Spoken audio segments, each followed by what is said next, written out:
I think one of the things that can be really overwhelming for organizations is when you actually put such a formal component of like, we're starting education. I assure you, most orgs are already doing it.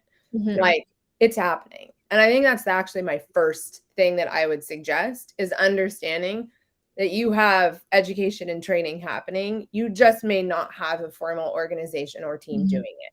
But there are, I assure you, account executives that are out there showing trainings to the accounts they just signed or about to sign. There's customer success managers that are most likely leading demos to show new features and functionality. There are CSMs that are out there probably helping make sure customers are onboarded, or it's implementation that's doing short little sessions. Like, I assure you, these things are happening. And so one of the first suggestions I have when chatting with people is saying, okay, what is happening? What is the current landscape? Where is there education that's most likely happening? And then this goes to one of the KPIs Adam said, which is like, okay, well, how can we figure out a way to form maybe a team, or it can even start with just a person or two, jack of all trades, that can say, okay, I understand that every customer is getting a version of this session from their CSM. How can I help relieve the CSM from that? Do it in a scalable way, maybe do it in a way that is,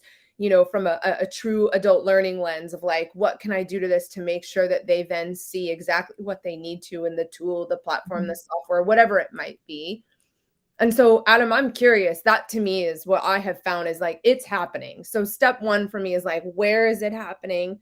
And then it's saying, okay, if we are going to formalize it, what are some of the first things to tackle? And for me, it's some of that, what I have found success in at least, is where are some of those things that we can start to do in a one-to-many fashion, and then moves more towards the, okay, eventually we may have to get to for our larger enterprise customers, what's the very custom white glove one-to-one, but there's starting with, how can I help the business scale efficiently while providing the knowledge that gives customers what they need to drive their outcomes. That's where I first tackle it.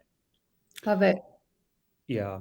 Not a lot to add there. I would add a couple of points. One would be, if you're thinking about whether to take that more, let's say, scalable, consistent approach, like you mentioned, or whether to go more custom and white glove, some of this depends on your product. 100% agree. If your customers can only be successful with your product if it requires a high degree of customization, if you're primarily serving large enterprise customers, then starting very unscalably and starting by figuring out how customer education helps, you can go more like deeper with those customers and make sure that they are truly set up for success, might actually be the right way to start. But often, and especially for products that are more, let's say, have like high numbers of end users doing relatively the same thing, or you might be serving more small and medium-sized customers, then taking the more scalable, more consistent approach is probably the better place to start.